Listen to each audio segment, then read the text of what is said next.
बंदी छोड़ सतगुरु रामपाल जी परमेश्वर जी की जय हो।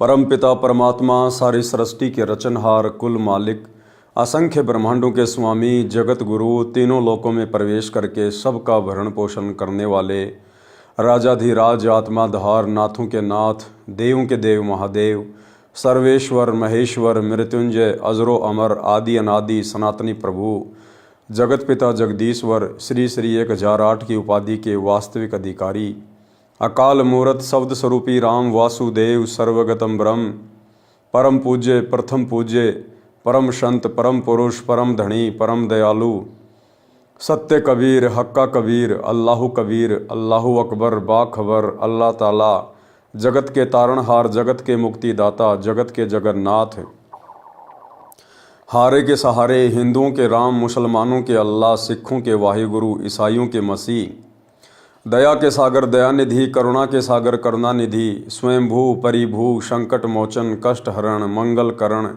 दुख भंजन अविगत कबीर निर्विकार निर्विषम परमात्मा अलय अलेख सतगुरु आदि अनादि सतगुरु असली मर्यादा पुरुषोत्तम असली राम असली कृष्ण असली घनश्याम असली मुरारी राजाओं के राजा महाराजाओं के महाराजा शहनशाहों के शहनशाह सम्राटों के सम्राट भगवानों के भगवान अल्लाहों के अल्लाह प्रभुओं के प्रभु मसीहों के मसीह सच्चे वाहिगुरु बाबाओं के बाबा पीरों के पीर सेठों के सेठ जगत सेठ सावड़सा सेठ सर्वगुण संपन्न अनंत कोटि कलाओं के स्वामी अनंत कोटि ब्रह्मांडों के नायक योगियों में महायोगी ध्यानियों में महाध्यानी सिद्धों में परम सिद्ध ज्ञानियों में तत्व ज्ञानी ब्रह्म ज्ञानी महाज्ञानी परम ज्ञानी सर्वश्रेष्ठ ज्ञानी विज्ञानी युवा कबीर समर्थ कबीर असमवात अमित ओजा सच्चे रहनुमा करीम अल्लाह सुभान अल्लाह दुनिया के अंतिम पैगंबर 8 सितंबर 1951 से गांव धनाना जिला सोनीपत हरियाणा भारतवर्ष की पावन भूमि पे प्रकट रियल कल की भगवान श्री नारायण साकार हरि श्री बाबा साहेब शब्द स्वरूपी राम संत श्रोमणी सतगुरु रामपाल जी परमेश्वर जी के चरण कमल में साध संगति से जुड़े हुए देश विदेश से आप और हम सभी सत्सेवक भाई बहनों का अनंत कोटि दंडवत प्रणाम। सत्साई भाई और बहनों, दया पूज्य गुरुदेव भगवान की सतगुरु रामपाल जी परमेश्वर जी की जिनके विशेष आशीर्वाद से शुभ आशीर्वाद से आप और हम सभी साध संगति से जुड़े हुए सत्सेवक भाई बहन अपनी आत्मा के कल्याण हेतु गुरुदेव के परम तत्व ज्ञान को आधार बनाकर मोक्ष प्राप्ति के लिए निरंतर भक्ति मार्ग पर आगे की ओर बढ़ रहे हैं। भाई और बहनों, पूज्य गुरुदेव जी के कर कमल से लिखित पवित्र पुस्तक मुक्ति बोध के ऊपर वीडियो बनाने की श्रृंखला जारी है। इसी श्रृंखला में आज हमारा ये 25वें नंबर का वीडियो है। प्रत्येक वीडियो में गुरुदेव भगवान के आशीर्वाद से हमें भक्ति मार्ग से संबंधित बहुत सारी बातें जानने सुनने और समझने को मिलती हैं, जिनको देखने के बाद समझने के बाद आप और हमारा विश्वास भक्ति मार्ग पर पहले से कहीं ज़्यादा दृढ़ होता है। आज के वीडियो में गुरुदेव भगवान ने जब वे 650 साल पहले कबीर नाम से प्रकट हुए थे काशी में, उस समय परमेश्वर जी के 64 लाख शिष्य हुए थे और कुछ समय उपरांत परमेश्वर ने उन सब की परीक्षा लेनी चाहिए, क्योंकि ये नियम है, चाहे सांसारिक जीवन हो चाहे आध्यात्मिक जीवन हो, गुरु अपने शिष्यों की परीक्षा लेता है उनकी छटनी करने के लिए। तो काफ़ी संख्या में गुरुदेव भगवान के शिष्य हो चुके थे और बहुत सारी ऐसी बातें ऐसी त्रुटियां निकल कर हम भक्तों के सामने आ रही थी, जिसके चलते परमात्मा ने हमारी परीक्षा लेना उचित समझा और उस परीक्षा में हम 64 के 64 लाख भगत फेल हो गए, क्योंकि हम गुरु को परमात्मा नहीं मान पाए थे। गुरु को परमात्मा माने बिना हमारे अंदर भय उत्पन्न नहीं हो सकता और भय बिना भक्ति नहीं हो सकती। ठीक इसी प्रकार भाई और बहनों, वर्तमान में पूज्य गुरुदेव जी ने लगभग 20 वर्ष तक दिन रात एक करके अवर्णनीय संघर्ष करते हुए आप और हम आत्माओं तक ये सत्ज्ञान पहुंचाया। लेकिन गुरुदेव भगवान ने देखा कि इनकी हालत तो भक्ति मार्ग पर वैसी ही है जैसी 650 साल पहले थी।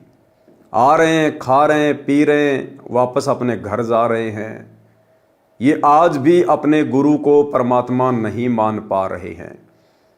गुरु की तो मजबूरी थी स्वयं को परमात्मा ना कहने के पीछे की। यदि गुरुदेव भगवान, जिन्होंने सन 1994 से अपने यथार्थ 13वें कबीर पंथ की शुरुआत की, यदि उस समय से सतगुरु रामपाल जी परमेश्वर स्वयं को कबीर कहने लग जाते, कोई भी आत्मा इनके ज्ञान को स्वीकार नहीं करती। उल्टा तरह तरह के दोष अपने गुरु में देखने लग जाती कि ये काहे का कबीर है, हमारी आंखों के सामने जन्म लिया है, गांव धनाने का रहने वाला जाट जाति का रामपाल है और अपने आप को परमात्मा कहता है, कबीर कहता है। भाई और बहनों, हम उल्टा परमात्मा में दोष देखने के चलते उनके दोषी बनते। इसलिए परमेश्वर ने स्वयं कबीर भगवान होते हुए भी अपने आप को छुपाया ताकि हम आत्माएं उनके तत्व ज्ञान को सुन सकें, उनकी शरण ग्रहण कर सकें। लेकिन 20 वर्ष के बाद भी परमेश्वर ने देखा कि इनकी हालत तो वही 650 साल पहले वाली है। आज भी ये मुझे कबीर परमात्मा ना मानकर उस दाढ़ी मूछ वाली हाथ से बनाई हुई कबीर जी की समझे जाने वाली नकली मुर्दा फोटो को ही कबीर भगवान मान रहे हैं। और अगर ये सिलसिला इसी प्रकार से चलता रहा तो ये आत्माएं इस कलयुग की पिछली पीढ़ी में भी मोक्ष से वंचित रह जाएंगी। इसलिए परमेश्वर जी ने हमारी परीक्षा ली और दूसरी तरफ काल प्रेरित आत्माएं गुरुदेव भगवान के आसपास बहुत ज़्यादा संख्या में इकट्ठी हो चुकी थी, जिन्हें हम मैनेजमेंट के नाम से जानते हैं, गुरुदेव के बेटा बेटी भाई बंधु रिश्तेदारों के नाम से जानते हैं, बड़े बड़े सेवादारों के नाम से जानते हैं। ये लोग भी आश्रम में हद से ज़्यादा अपना मनमाना आचरण करने लग गए थे। इसलिए काल का दाव लग गया, क्योंकि परमात्मा का वचन है कि जब तक हंसा हमरी आना, काल लगे ना तेरा बाना। लेकिन गुरु की मर्यादा में ना रहने के चलते और मर्यादा टूटने के कारण काल का दाव लग गया और काल ने उन आत्माओं को निमित्त बनाकर, उन आत्माओं को प्रेरित करके उनके अंदर मान बढ़ाई और अहंकार भर के बरवाला कांड जैसी घटना को जन्म दिलवा दिया। और परमेश्वर जानबूझकर मूक दर्शक बने रहे कि चलो अच्छा हुआ, इस बहाने कम से कम छटनी तो हो जाएगी, मेरे हीरे कौन हैं और पत्थर कौन है इनकी परख तो हो जाएगी। इसलिए पूज्य गुरुदेव भगवान भी चुपचाप रहे। तो भाई और बहनों, ये जो वर्तमान का समय है, जिस समय में हम जी रहे हैं, ये कोई सामान्य समय नहीं है। ये समय हम भक्तों का भविष्य निर्धारित करेगा। सन 2014 बरवाला कांड के बाद से हम भक्तों की परीक्षा चल रही है और इस परीक्षा में कौन भगत किस प्रकार से ज्ञान को आधार बना के भक्ति करता है और कौन भगत 650 साल पहले की तरह देखा देखी में अपने भविष्य को अंधकार में लेके जाता है। तो भाई और बहनों, इस परीक्षा का रिजल्ट तो आएगा तब आएगा, लेकिन 650 साल पहले परमात्मा ने परीक्षा ली, फिर क्या उसका रिजल्ट आया वो गुरुदेव भगवान ने अपने कर कमल से इस पवित्र पुस्तक मुक्तिबोध में लिखा है कि किस प्रकार से उन्होंने अपने 64 लाख भक्तों की परीक्षा ली। आज हमने इस वीडियो को देखकर शिक्षा लेनी है, क्योंकि ये कथाएं तो पूज्य गुरुदेव भगवान ने हमें सैकड़ों बार सुना रखी हैं, अपने सत्संगों में, पुस्तकों में भी लिखी हुई है। लेकिन अब ये रिवीजन का समय है, क्योंकि हम युग परिवर्तन के दौर से गुजर रहे हैं, हम परीक्षा के दौर से गुजर रहे हैं और हमने इन पुस्तकों को पढ़कर, गुरुदेव के सत्संगों में इन कथाओं को सुनकर हमने शिक्षा लेनी है और हमने वही गलती नहीं दोहरानी है जिस गलती के कारण 650 साल से आप और हम सभी भगत भाई बहन बारंबार जन्म लेते हुए माँ के गर्भ में नरक कुंड को भोगते हुए आ रहे हैं। तो क्या थी वो घटना, किस प्रकार से परमात्मा ने अपनी आत्माओं की परीक्षा ली। सबसे पहले गुरुदेव भगवान ने आदरणीय गरीबदास जी महाराज जी के सदग्रंथ साहिब से कुछ वाणियाँ लिखी हैं। पहले हम इन वाणियों को पढ़ेंगे, फिर गुरुदेव ने इन वाणियों का सरलार्थ किया है। फिर गणिका के संग चले सीसी भरी शराब, गरीबदास उस पूरी में जुल्हा भया खराब। परमात्मा ने क्या किया हम भक्तों की परीक्षा लेने के लिए। एक काशी नगर की प्रसिद्ध वैश्या थी गणिका। वो सत्संग सुनकर गुरुदेव भगवान की शरण में आ चुकी थी। लेकिन आश्रम के बाकी जो भगत थे, मैनेजमेंट के बाकी जो भगत थे, वो उस बहन से राग द्वेष ईर्ष्या किया करते थे। राग तो नहीं किया करते थे, राग का मतलब तो विशेष प्यार होता है, वे द्वेष किया करते थे, द्वेष। और वो बहन बड़ी दुखी होती थी कि बड़ी मुश्किल से तो मुझे गुरुदेव भगवान ने नरक कुंड से निकाला है, मैं ऐसा घटिया कर्म किया करती थी परमात्मा के दरबार में जिसकी माफ़ी नहीं है। परमात्मा ने मेरे ऊपर दया बख्शी, उस कुकर्म को छुड़वाया, अपनी शरण में लिया। अब वो बहन सत्संग में आए बिना रह नहीं सकती थी, क्योंकि जिस आत्मा को अपने पाप कर्म आंखों के सामने दिखाई पड़ते हैं वो बकवाद नहीं करती है, वो ज़्यादा से ज़्यादा भक्ति में मन लगाती है। लेकिन अन्य जो बकवादी भगत थे, जो आश्रम में रहा करते थे, जो मैनेजमेंट को संभाला करते थे, वो गुरु के अधिक नज़दीक रहने के चलते गुरु को समझ नहीं पाए। क्योंकि भाई और बहनों, ये कहावत है कि दीपक तले हमेशा अंधेरा रहता है, घर का जोगी जोगना, बाहर का जोगी सिद्ध।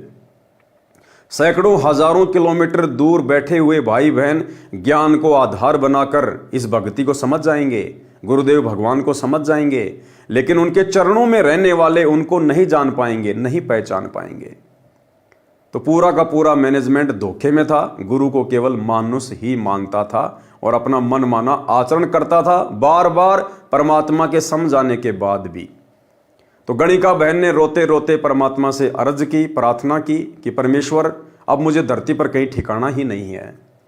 तो परमात्मा ने कारण जानना चाहा। बहन ने कारण बताया कि ऐसे ऐसे कुछ भगत भाई हैं जो मेरे साथ में बदसलूकी करते हैं, मुझे यहाँ आने के लिए मना करते हैं कि तेरे कारण से गुरुजी बदनाम हो रहे हैं, तेरे कारण से आश्रम बदनाम हो रहा है।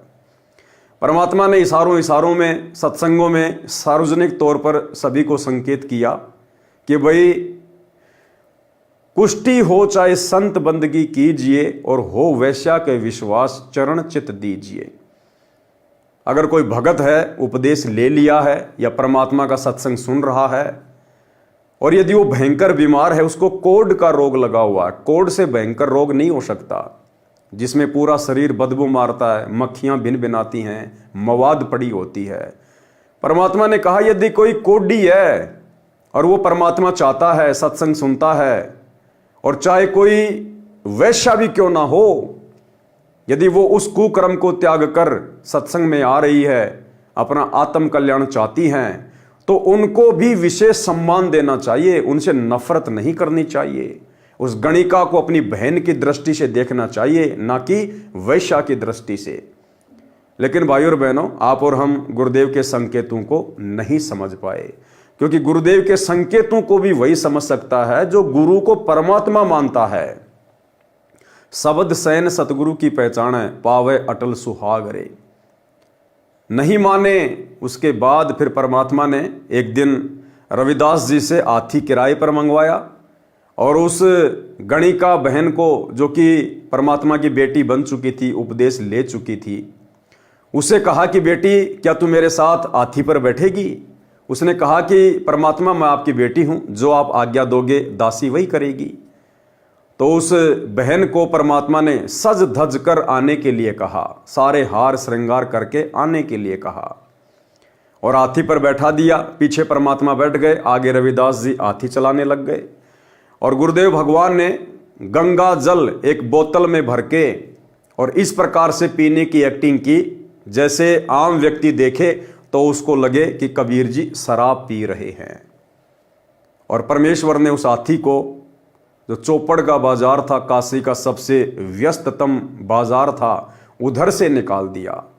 और उसके बाद में क्या प्रतिक्रिया होती है लोगों की, और किस प्रकार से परमेश्वर की उस लीला को ना जानकर, ना पहचान कर, अपने गुरुदेव भगवान में तरह तरह के खोट निकाल कर सारे के सारे भगत परमात्मा से दूर हो गए। तो गुरुदेव ने विस्तार से लिखा हुआ है, पहले वाणियां हैं। फिर गणिका के संग चले सीसी भरी शराब, गरीबदास उस पूरी में जुल्हा भया खराब।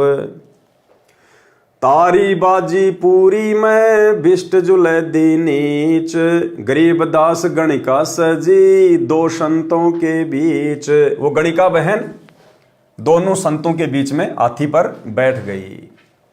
गावत बैन बिलास पद गंगा जल पीवंत, गरीब दास विहल भये मतवाले घूमंत। परमात्मा और रविदास जी हाथी पर बैठकर और उस गंगा जल को परमात्मा शराब की तरह पीने की एक्टिंग कर रहे हैं और परमात्मा की महिमा के शब्द गा रहे हैं। भड़वा भड़वा सब कहे कोई न जाने खोज, दास गरीब कबीर करम बाटत सिर का बोझ। अब पूज्य गुरुदेव भगवान की, कबीर परमात्मा की, सतगुरु रामपाल जी परमेश्वर जी की उस लीला को कोई भी नहीं समझ रहा है। हम भगत भी नहीं समझ पा रहे थे, बाकी अन्य की तो बात छोड़ दीजिए, जगत वाले तो समझते क्या, भगत भी परमेश्वर की इस लीला को समझ नहीं पाए और गुरुदेव भगवान को भड़वा भड़वा कहने लगे, यानी नीच आदमी कहने लगे। कोई न जाने खोज, उस लीला के पीछे क्या कारण था उसको कोई नहीं जान पाया। दास गरीब कबीर करम बाटत सिर का बोझ। आदरणीय गरीबदास जी कह रहे हैं कि वो कबीर परमात्मा अपने सिर से उस प्रकार की लीला करते हुए उन नकली भक्तों का बोझ उतार रहे थे। देखो गण का संग लई कहते कोम 36, गरीब दास इस झूले दी का दर्शन आन हदीस। देखो गण का संग लई, काशी में लोग तरह तरह की बातें करने लगे, क्योंकि वो तो पहले से ही परमात्मा से द्वेष करते थे, ईर्ष्या करते थे। और उस दिन तो उनको मौका मिल गया कि भाई हम तो पहले ना कहा करते थे कि ये जुलाहा एक नंबर का बदमाश आदमी है, और जब से ये वेश्या आश्रम में जाने लगी थी हम तो पहले कहने लग गए थे कि कभी न कभी कांड होगा। और देख लो भाई, सबके सामने बात आ गई आज, सबके सामने 36 कौम के लोग यानी सभी जातियों के व्यक्ति इस तरह की बातें करने लगे। गरीब दास इस जुल्लैदी का दर्शन आन हदीस, और कहने लगे इस जुलाहे का तो दर्शन करना भी बहुत बेकार है, इसका तो दर्शन भी ना हो। सा सिकंदर को सुनी भिष्ट हुए दो संत, गरीब दास चारों वर्ण उठ लागे सब पंथ। अब ये बात सिकंदर लोदी के पास भी पहुंच गई, क्योंकि उस समय जिस समय परमेश्वर ने ये लीला की उस समय राजा सिकंदर लोदी भी काशी में ही आया हुआ था। तो मुसलमान तो पहले ही परमात्मा से खपा थे, नाराज थे। उस दिन उनको मौका मिल गया, मुसलमान इकट्ठे होकर राजा सिकंदर लोदी के पास गए, उसको भड़काया कि महाराज देख लो, हम तो पहले ना कहते थे, अब तो हमारी बहन बेटियों का सरेआम निकलना मुश्किल हो गया। उसने तो बिल्कुल भड़वागिरी कर दी। सिकंदर लोदी के कानों में ये बात पहुंच गई। गरीब दास चारों वर्ण यानी ब्राह्मण, क्षत्रिय, वैश्य और शूद्र, चारों वर्णों के जितने भी लोग थे जो परमात्मा से ईर्ष्या करते थे, द्वेष करते थे, वो सब देखने के लिए आने लगे। 4 वर्ण 60 आश्रम दोनों दिन खुशहाल, गरीब दास हिंदू तुरक पड़ा शहर गली जाल। अब सारे के सारे वो पंडित, वो मुल्ला, वो काजी, साधु संत खुशी से नाचने लगे, झूमने लगे कि आज बहुत बढ़िया काम हो गया, आज इसकी पोल पट्टी सबके सामने आ गई, अब हमारी बल्ले बल्ले हो जाएगी। सा सिकंदर कह गए सुन कबले अरदास, गरीब दास तलवा हुई पकड़े दोनों दास। सारे इकट्ठे होके राजा सिकंदर लोदी के पास गए, उनसे अरदास करी, प्रार्थना करी, कबीर जी को सजा देने की बात कही गई। और गरीब दास तबला हुई, यानी बादशाह सिकंदर लोदी के आदेश पर परमात्मा और रविदास दोनों को पकड़ कर लाया गया। अब राजा सिकंदर लोदी ने क्या कहा? अब देखो भाई और बहनों, हम कहां सतलोक जाने के अधिकारी थे 650 साल पहले। राजा सिकंदर लोदी जो ऐसा चमत्कार देखकर अपनी आंखों के सामने, यानी स्वयं सिकंदर लोदी ने कबीर जी के मुंह बोले गुरु पंडित रामानंद जी की गर्दन अपने तलवार से काट दी थी, शरीर के 2 टुकड़े हो गए थे। और सिकंदर के सामने पूज्य गुरुदेव भगवान ने, कबीर परमात्मा सतगुरु रामपाल जी ने उस कटी हुई गर्दन को जोड़ा, कटी हुई गाय को जीवित किया, और भी ना जाने कितने चमत्कार किए। उसके बावजूद भी सिकंदर लोदी अपने परमात्मा को पहचान नहीं पाया, अपने गुरु को नहीं पहचान पाया। और जनता के दबाव में आकर और परमात्मा को पकड़ने के आदेश दे दिए। ऐसे थे हम भगत 650 साल पहले। कहो कबीर ये क्या किया गणकालीनी संग, गरीबदास भूले भक्ति पड़या भजन में भंग। अब शिक्षा दे रहा अपने कबीर भगवान को, सतगुरु रामपाल जी परमात्मा को, दिल्ली का बादशाह सिकंदर लोदी, कि कहो कबीर ये क्या किया गणकालीनी संग, वैश्या को साथ में लेके घूम रहा है, गरीबदास भूले भक्ति पड़या भजन में भंग। अब सिकंदर लोदी एक भगत कह रहा अपने गुरु जी को, अपने परमात्मा को शिक्षा दे रहा है कि आप तो भजन भूल गए, आपको नियम मर्यादाओं का भी ज्ञान नहीं रहा, आपकी तो भक्ति में भंग पड़ गया। सुनो सिकंदर बादशाह हमरी अर्ज आवाज, गरीबदास व राखसी जिनियो साजा साज। अब परमात्मा ने कहा कि भाई सिकंदर राजा, भाई बादशाह, हमारी प्रार्थना है, विनती है, जिसने हमें ये भक्ति दी है वो ही हमारी लाज रखेगा। यानी साथ में परमात्मा हमें शिक्षा भी दे रहे हैं, इस भक्ति मार्ग पर हमारी इन क्रियाओं को ना समझकर, हमारी नियम मर्यादाओं को ना समझकर, ये समाज, घर परिवार वाले चाहे हमसे कितना द्वेष करें, कितनी ईर्ष्या करें, कितना हमें भला बुरा कहें, लेकिन हमने उनके साथ में लड़ना नहीं, झगड़ना नहीं, वाद विवाद नहीं करना। आधीनी के साथ यही कहना है कि भाई जो किया मेरे गुरुदेव भगवान ने किया, जैसा उन्होंने उचित समझा वैसा ही हुआ है, और भाई हमारी इज्जत, हमारी लाज हमारे गुरुदेव भगवान के हाथ में है। लड़ना झगड़ना नहीं, हमने वाद विवाद नहीं करना, जैसा कि परमात्मा ने जवाब दिया। क्या कहा? सुनो सिकंदर बादशाह हमरी अर्ज आवाज, गरीबदास वो राखसी जिनियो साजा साज। जड़िया तोक जंजीर गढ़ साहा सिकंदर आप, गरीबदास पद लीन है तारी अजोपा जॉप। अब देखो सिकंदर लोदी ने अपने गुरुदेव भगवान के पैरों में, हाथों में, अपने हाथों से जंजीर डाली जनता को खुश करने के लिए कि मेरा राज्य सुरक्षित रहे, लोग मुझसे नाराज ना हो। कई लोग ये ना सोचें कि भाई कबीर जी तो सिकंदर लोदी के गुरु हैं, इसलिए सिकंदर लोदी कुछ कर नहीं रहा है।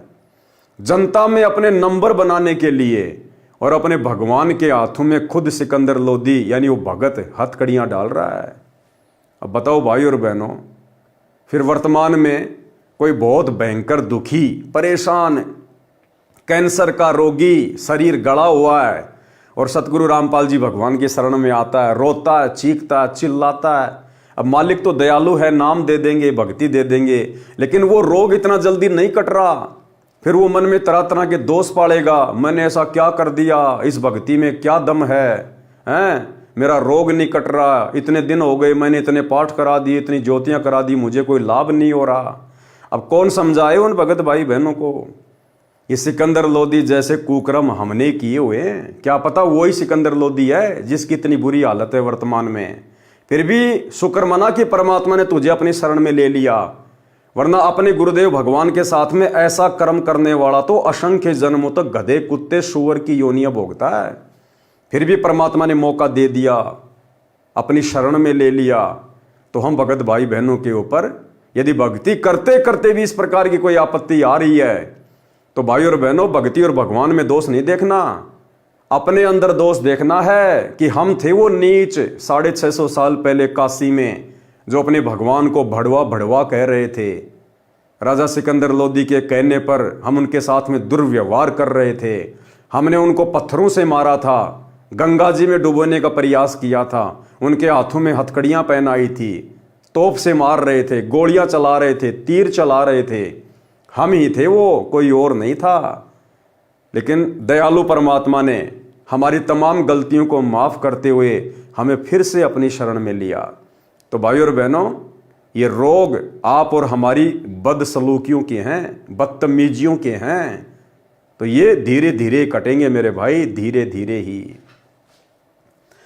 जड़ियां तोक जंजीर गढ़ साहा सिकंदर आप, गरीबदास पद लीन है तारी अजप्पा जाप। अब परमात्मा तो अपनी भक्ति में लीन हो गए, अपने सतनाम के जाप के अंदर अपनी सुरती लगा ली, यानी आप और हमें शिक्षा दे रहे परमात्मा इन्हें सतनाम का जाप करने की, सार नाम का जाप करने की, प्रथम नाम का जाप करने की, तीनों समय की आरती करने की, पांचों यज्ञ करने की, सत्संग सुनने की आवश्यकता नहीं है। इस खुराक की तो आप और हमें आवश्यकता है, क्योंकि रोगी हम हैं जन्म और मरण के। लेकिन ये भगवान हमारे साथ साथ भक्ति करके, भक्ति की खुराक खाके आप और हमें समझा रहा है। जैसे भाई और बहनों, छोटा बच्चा होता है, बीमार हो जाता है, माँ उसको दवा खिलाती है, तो कई बार क्या करता है कि बच्चा दवा नहीं खाता, नाटक करता है, उसको कड़वी लगती है। तो माँ क्या करेगी, एक दूसरी चम्मच उठाएगी, उसके ऊपर थोड़ा सा पानी डालेगी और वो चम्मच अपने मुंह में लेगी और कहेगी, देख बेटा मैंने भी पी ली, मीठी है मीठी, पी ले पी ले पी ले। वो बच्चा सोचता कि लो भाई मेरी माँ ने पी ली, अगर ये कड़वी होती तो मेरी माँ भी दुखी होती, इसका मतलब मीठी है, चलो मैं भी पी लेता हूं। और वो बच्चा अपने माँ के हाथ से चम्मच में रखी हुई उस दवा को पी लेता है। और मुंह में दवा जाने के बाद जब उसको कड़वी लगती है, फिर माँ कोई कम थोड़ी है, फिर ढंग से उसका यूं बीच देगी, यहां से यूं खोल देगी, उसका दांत वांत उसके वापस नहीं बीचने देगी, और ज्यादा नाटक करेगा तो फिर एक थप्पड़ भी मार देगी, और फिर वो चुपचाप पी लेता है और रोग से स्वस्थ हो जाता है। तो भाई और बहनों, गुरुदेव भगवान हमारी माँ है, और ये बहुत सारे यत्न करके, प्रयत्न करके आप और हमें भक्ति की खुराक खिलाते हैं। हाथों जड़ी हथकड़ी, पग बेड़ी पैराए, गरीब दास बिच गंग में, तहां दीन्या छिटकाए। अब परमात्मा के हाथों में, पैरों में हथकड़ियां डाल के, बेड़ियां डाल के, और गंगा जी के बीच में जाके उनको डुबोने के लिए छोड़ दिया। झड़ गए तोक जंजीर, सब लगे किनारे आए, गरीब दास देखे खलक, शोका जी बदशा। अब जैसे ही वो परमात्मा के जंजीरें बेड़ियां डाल के और गंगा जी के बीच में छोड़ के आए, उसी समय उन्होंने देखा कि अपने आप वो जंजीरें टूट गई, बेड़ियां टूट गई, और परमात्मा वापस किनारे की तरफ आ गए। और पूरी खलक, यानी जितनी भी भीड़ थी वहां पर, जितने भी लोग थे, सब देख रहे हैं, काजी और बादशाह भी देख रहा है। नीचे नीचे गंगा जल, ऊपर आसन थीर, गरीबदास बूढ़े नहीं, बैठे अधर कबीर। अब परमात्मा उस पानी के ऊपर ऐसे बैठे हैं, आसन पदम लगा के, जैसे कोई जमीन पे बैठा हो, और नीचे से गंगा जी बह रही है। गरीबदास बूढ़े नहीं, परमात्मा डूबे नहीं, बैठे अदर कबीर, जल के ऊपर बैठे हैं। यो अचरज कैसा भया, देखे दोनों दीन, गरीबदास का जी कहे, बांध दिया जल सीन। अब ये चमत्कार देख रहे हैं सभी, लेकिन उसके बावजूद भी अपने भगवान को समझ नहीं पाए, परमात्मा को। उल्टा ये कहने लगे कि कबीर जी ने जल को बांध दिया है, ये जंतर मंत्र जानता, इसलिए नहीं डूब रहा। गढ़ में फांसी डार कर, बांधो सिला सुधारी, गरीब दासियों झूले दी, जब बूढ़े गंगधार। फिर क्या स्कीम बनाई कि भाई इसको वापस लेके आओ बेला फुसला के, और इसके गले में जंजीर डाल के भारा सा पत्थर बांधो, और फिर इसको पानी में छोड़ के आएंगे, फिर डूबेगा ये। सिलाधरी जब नाव में, बांधी गड़े कबीर, गरीब दास फंद टूट के, ना डूबे जल नीर। उन्होंने वो कुकर्म भी कर लिया, उसके बावजूद भी परमात्मा नहीं डूबे। सिला चली साह और को, देखत काशी ख्याल, गरीब दास कबीर का, आसन अदर हमाल। वो सिला, वो पत्थर की टुकड़ी जो परमात्मा के गले में बांधकर उनको डुबोने के लिए पानी के बीच में छोड़ा गया था, वो शिला राजा सिकंदर लोदी की ओर आने लगी, और ये तमाशा, ये ख्याल काशी के सभी लोग देखने लगे, और परमात्मा पानी के ऊपर आसन पदम लगा के बैठे हुए हैं। तीर बाण गोली चले, तोप रहक ल्यो सोर, गरीबदास उस झूले दी के गई एक नहीं और। उसके बाद स्कीम बनाई कि इनको तीर मारे जाएं, गोलियां मारी जाए, इनको बाण मारे जाएं, और इनको जल में डुबो दिया जाए, इनको नष्ट कर दिया जाए। अधरदार गोले बहे, जल के बीच गबाक, गरीबदास उस झूले दी पर शस्त्र छूटे लाख। अधरदार गोले बहे, अंधा धुंध तोप से गोले मारने लगे परमात्मा को मारने के लिए। लेकिन कोई भी अस्त्र शस्त्र परमात्मा कबीर जी की ओर नहीं जाता था। कोई तो वहीं गिर जाता था, कोई दूसरे किनारे पे, कोई और कहीं पानी में जाके गभाग से डूब जाता था। तोप रहकले सब चले, तीर बाण कमान, गरीबदास वो झूले दी, जल पर रहे अमान। अधर धार अपार गति, जल पर लगी समाद, गरीबदास निज ब्रह्म पद, खेल आदि अनाद। जुल्म हुआ बूढ़े नहीं, शस्त्र लगे ना बाण, गरीबदास इब कौन गति, कैसे लीजे प्राण। अब लोगों ने देखा भाई ये तो जुल्म हो गया, और जुलाहा तो डूब ही नहीं रहा, ना कोई अस्त्र लग रहा, ना कोई शस्त्र लग रहा, ना कोई तोप लग रही, ना बाण लग रहे। अब क्या यत्न करें जिससे कि इसके प्राण लिए जा सकें। लगी समाधि अगाध में, बिचरे काशी गंग, गरीबदास किलोल सर, छूहे चरण तरंग। चार पहर गोले बगे, धमी मुल्क मैदान, गरीबदास पोखर सूखे, रहे कबीर अमान। अब 4 पहर तक, यानी भाई और बहनों 4 पहर तक पूरा दिन हो गया परमात्मा के ऊपर गोले छोड़ते हुए, तीर बाण छोड़ते हुए, और सब लोग भूखे प्यासे खड़े हैं। आसपास के छोटे मोटे जो तालाब थे, तोप के गोले गिरने से वो भी सूख गए, लेकिन लोग बकवाद करने से बाज नहीं आए।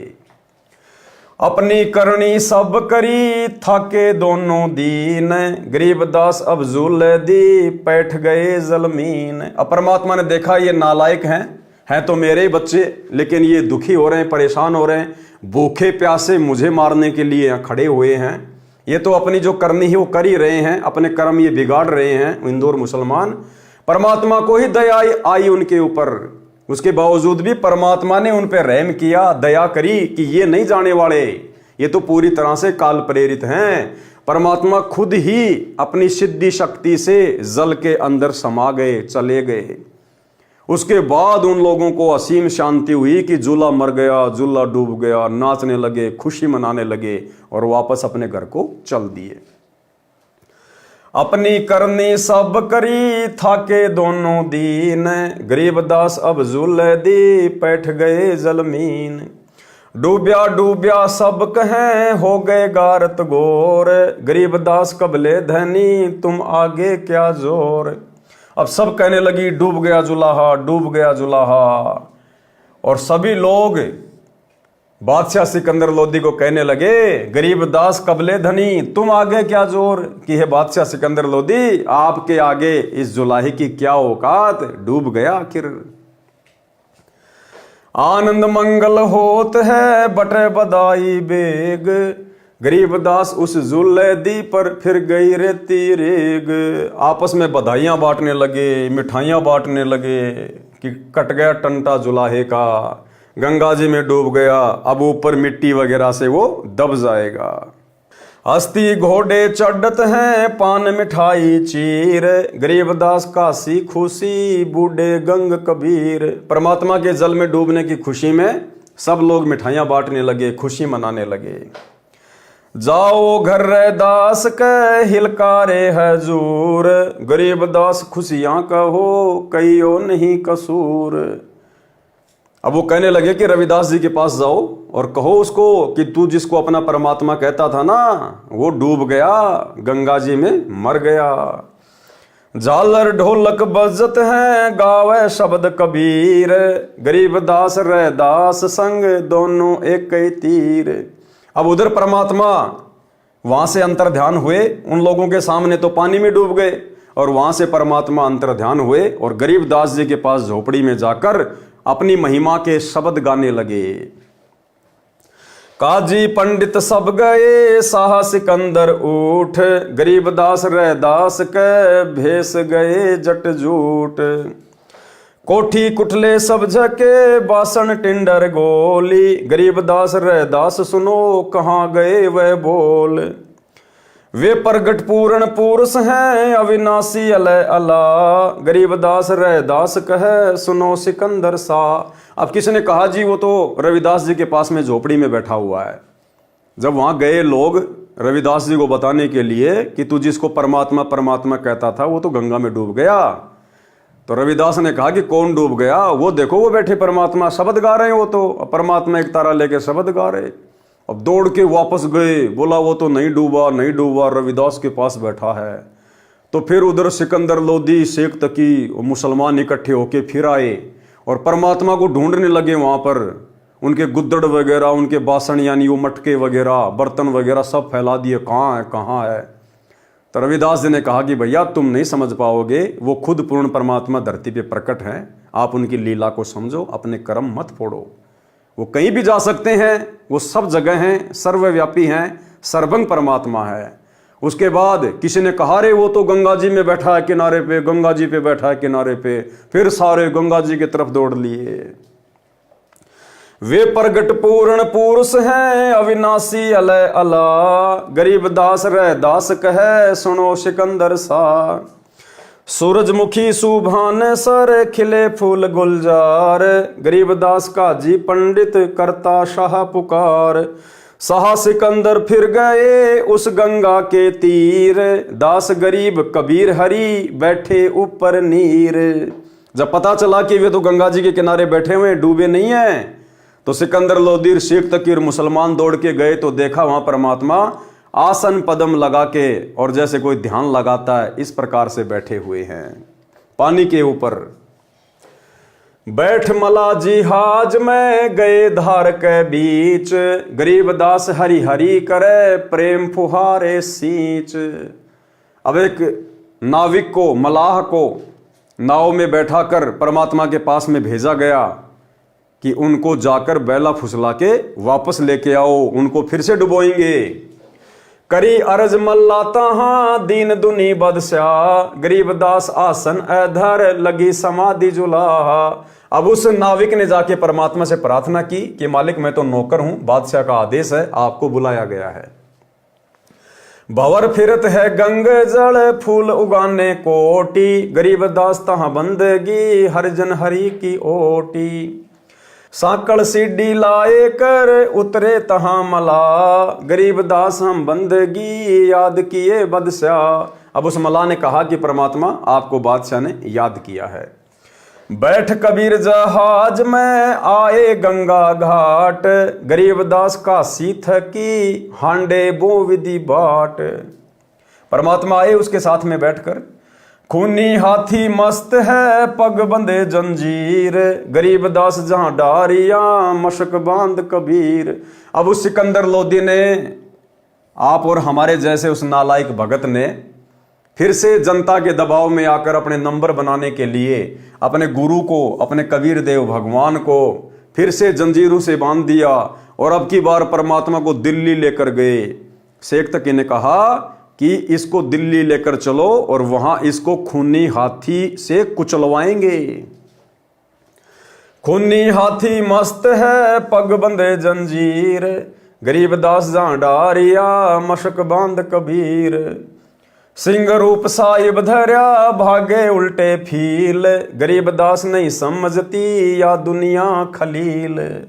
अब जैसे ही परमात्मा को खूनी हाथी से कुचलवाने का प्रयास किया गया, वो महावत हाथी को लेकर परमात्मा की तरफ बढ़ा।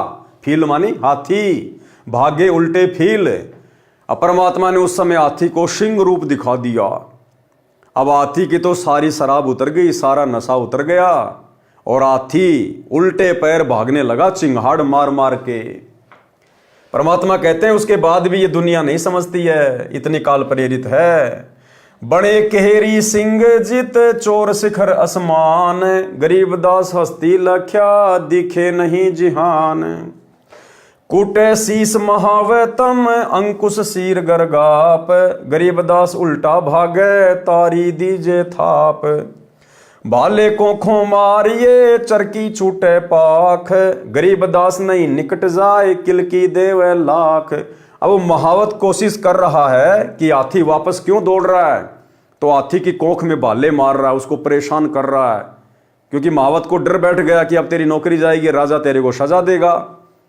तो परमात्मा ने फिर क्या किया कि भाई ये इस हाथी को, बेचारे जीव को परेशान कर रहा है, दुखी कर रहा है, तो परमात्मा ने इस महावत को भी सिंह रूप दिखा दिया।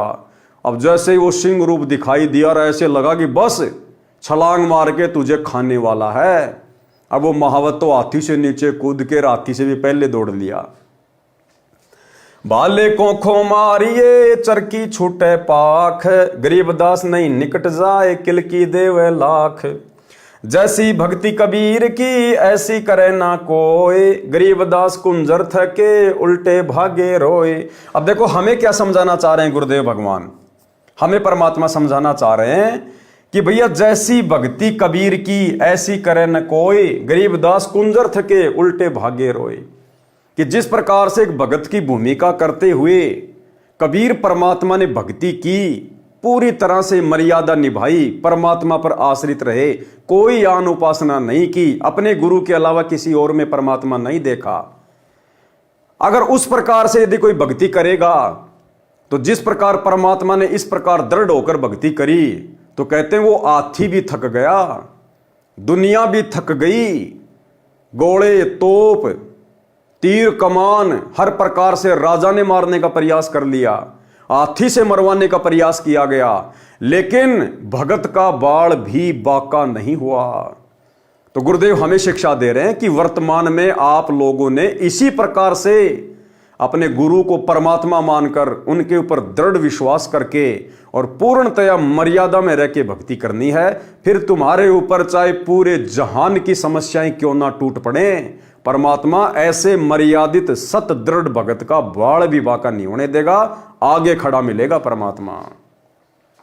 जैसी भक्ति कबीर की ऐसी करे न कोई, गरीबदास कुंजर थके उल्टे भागे रोए। दुम गोवे मुंडी धुने सैन समझ एक, गरीबदास दिखे नहीं आगे खड़ा अलेख। अब वो हाथी जब महावत उसको परेशान कर रहा था, तो हाथी अपनी पूंछ को दबा के और अपने मुंडी को यानी सिर को धुन धुन के वापस दौड़ रहा था, संकेत नहीं समझ रहा था उस महावत के, क्योंकि सामने परमात्मा खड़े हुए थे सिंह रूप में। पीलवान देखा तब खड़ा केहरी सिंह, गरीबदास आए तहां धर्मोला बहुरंग। अब इतने में परमात्मा ने, सतगुरु रामपाल जी परमात्मा ने उसी समय उस महावत को भी सिंह रूप दिखा दिया, शेर का रूप दिखा दिया। उतरे मोला अरस्ते भाव भक्ति के हेत, गरीबदास तब सालख है कबीर पुरुष सहेत। अब उसके बाद परमात्मा ने राजा सिकंदर लोधी को भी वही रूप दिखा दिया। कैसा रूप दिखा दिया? जैसे एक तरफ तो परमात्मा खड़े और दूसरी तरफ एक भयंकर रूप बनाया परमात्मा ने, आसमान को छू रहे हैं। और फिर परमात्मा ने सिंह रूप बनाया ऐसा ही, तो राजा सिकंदर लोधी मुकुट समेत परमात्मा के चरणों में गिर गया, अपने जान की भीख मांगने लगा। उतरे मोला अरस से भाव भक्ति के हेत, गरीबदास तब सालख है कबीर पुरुष सहेत।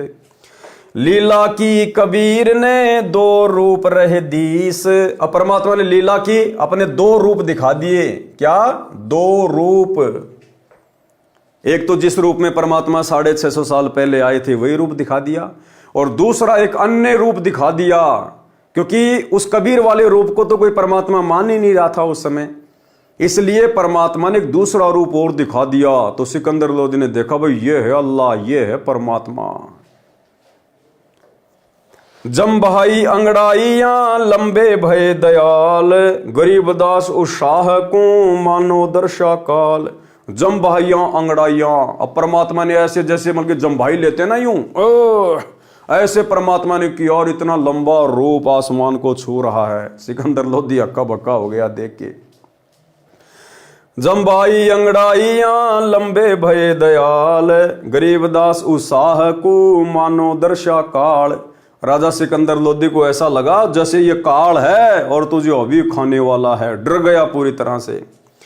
कोटि चंद्र शशि भान मुख गिरद कुंड दुम लील, गरीबदास ताना टीके भाग गए रणफील। करोड़ों चंद्रमाओं और करोड़ों सूर्यों जितनी रोशनी, इतना नूर, इतना परमात्मा ने उसको दिखाया सिकंदर लोधी को। नैन लाल भोभीत है डूंगर नक पहाड़, गरीबदास उत्साह को सिंह रूप दीदार। मस्तक शिखर स्वर्ग लग दीर्घ दे बिलंद, गरीबदास हरि उतरे काटन यम के फंद। अब परमात्मा का जो मस्तक था परमात्मा का जो शीश था ऐसे लगा जैसे सुरग को छू रहा है। गिरदना भी निर्भय कला दुदकार है नहीं कोई, गरीबदास त्रिलोकी में गाजतास की होय। ज्यों नरसिंह प्रहलाद के यूं वह नरसिंह एक, गरीबदास हरि आइया राखण जन की टेक।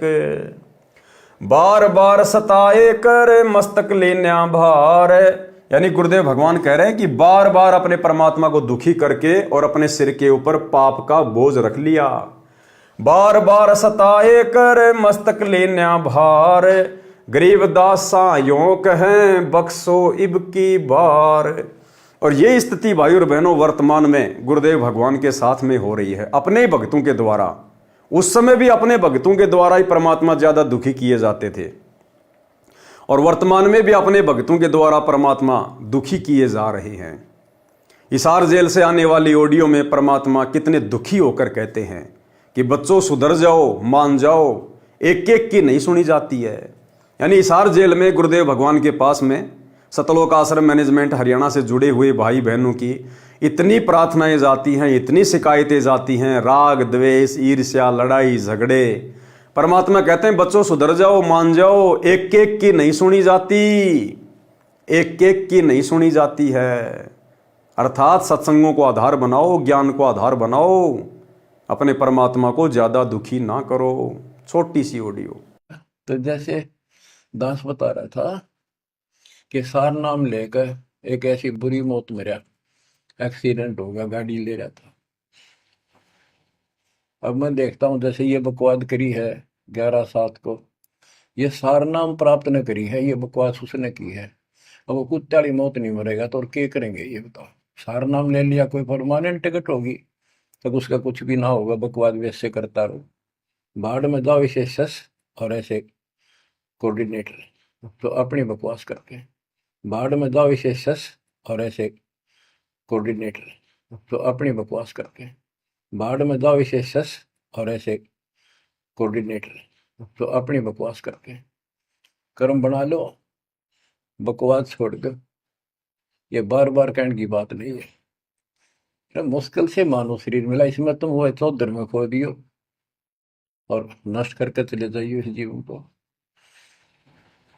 जो आदेश दास का हो भगत तो वो है, कूदता हूँ गुरुदेव का। रामपाल दास का नाम गले प्रेम की जेवड़ी, जहाँ खेचो जाओ मैं। तो करो तो बाहू वापस आ जाऊं, तो दूर दूर करो तो जाऊं, जो रखो तो हीरो, जो देवो सो खाऊं। के एक परमात्मा इस भाव में आओगे ना, बात तो बढ़ेगी जब। वैसे ठीक है दिशा करोगे मालिक रखा को नहीं, ठीक वो मर गए, भक्ति कर रहे थे, हुआ तो उन्हें मिलेगी, और अगले जन्म में हो सके कि राजा महाराजा बन जाए, फिर कर्म फोड़ के फिर कुत्ते बन जाएंगे।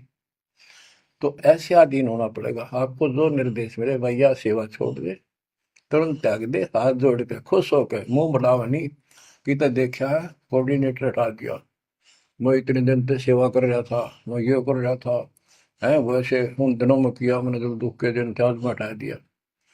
तो के राजा था तो के मंत्री लाग रहा था, भले आदमी, सेवा थी मजदूरी थी, मालिक ने दी, मालिक ने ले ली।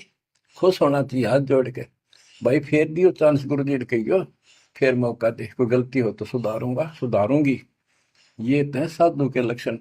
और बकवाद करके मुंह चढ़ाकर बैठे के किसका के बिगाड़ेगा, कल मरेगा कुत्ते वाली मौत से, रहसे की सीट के मारेगा काल। बच्चों अपने ऊपर रहम ना करते, दास पकड़ लो। मेरा संघर्ष देखो, 27-28 साल हो गए दास में, 1994 से आज तक हिसाब ला लो। और इसलिए कि आप घोर नरक में पड़े हो, इसको सुख मानने बैठे हो। और ये सुख है कितनी समय का पता है आपको? या सांस बेरा ना, इस सांस का आवण हो ना हो, ऐसे गंदे लोग में माचे माचे करो हो, अहंकार में सड़ रहे हो। यू काल अफारा कर रखा काल ने, तो हवा पर रखी है, फिर एकदम पलट देगा टायर सा तुम्हारा। आँख खोल लो, आखिर तुझको कौन कहेगा, गुरु बिन आत्म ज्ञान, मन ने की कर ले, दो दिन काम है मान, मन ने की। ये कबीर साहब रो रो कर गाया करते, खड़े होके तो चौराहों पर, आंखों में आंसू होती थी उनके। ये गाना नहीं था, ये विलाप था। विलाप दास गाता नहीं, आत्मा से रोता है, ऊपर से गा रहा।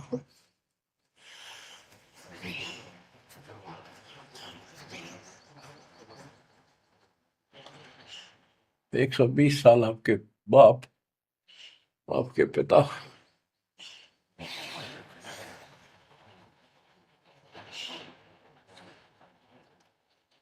एक झोपड़ी में रहे, गर्मी सर्दी बारिश हो गई, हमारे लिए पड़े रहे, क्योंकि वो आते हमारे को सद्बुद्धि देने के लिए, पर हमारे ऊपर काल का प्रभाव जबरदस्त है।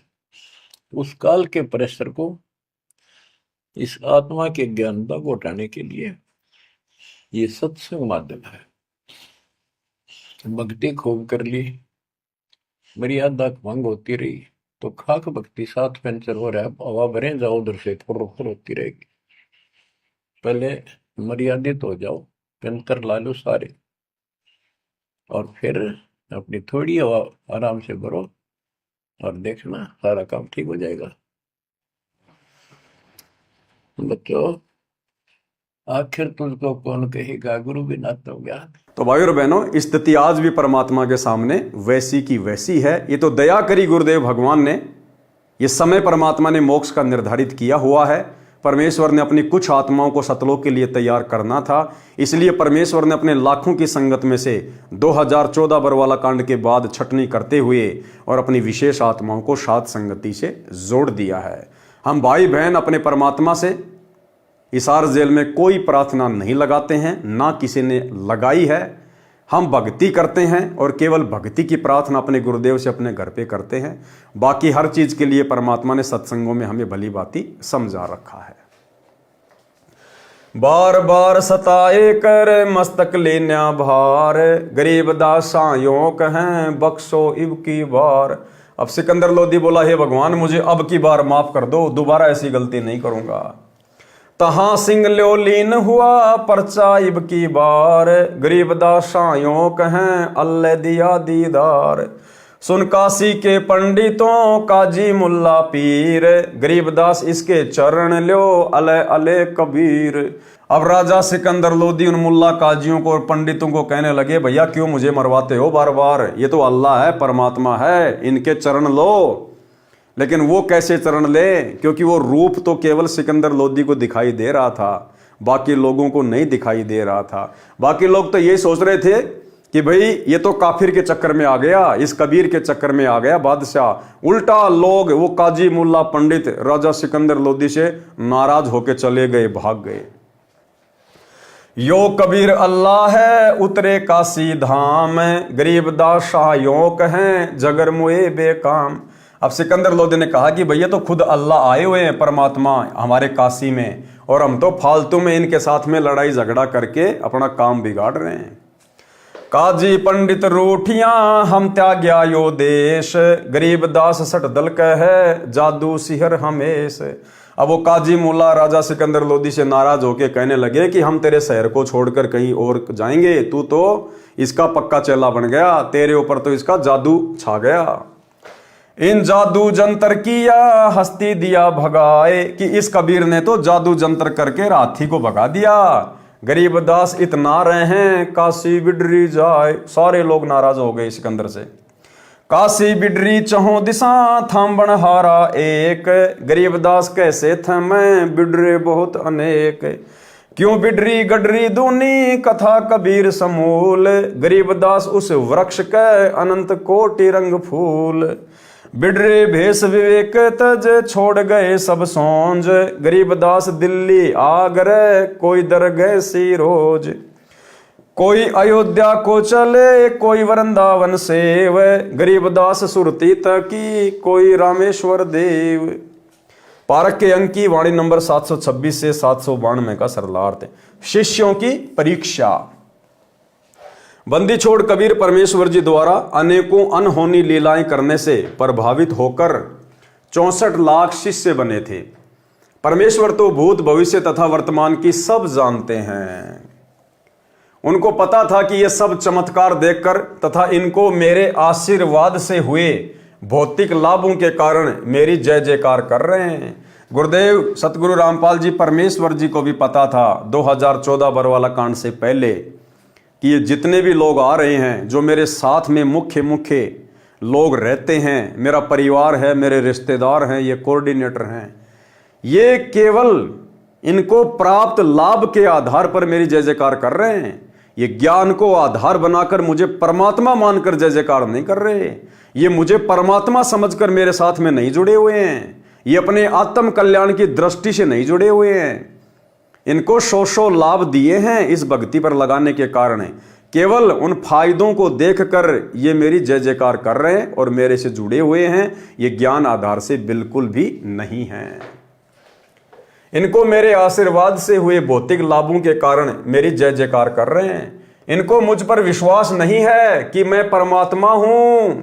और वास्तव में भाई और बहनों, यदि संगत को, गुरुदेव भगवान के परिवार को, सतलोक आश्रम मैनेजमेंट हरियाणा को यदि विश्वास होता कि हमारे गुरुजी परमात्मा हैं, सतगुरु रामपाल जी खुद ही कबीर देव हैं, तो वो दाढ़ी मूंछ वाली कागज की समझे जाने वाली कबीर जी की नकली फोटो आज उनके घर में नहीं होनी चाहिए थी।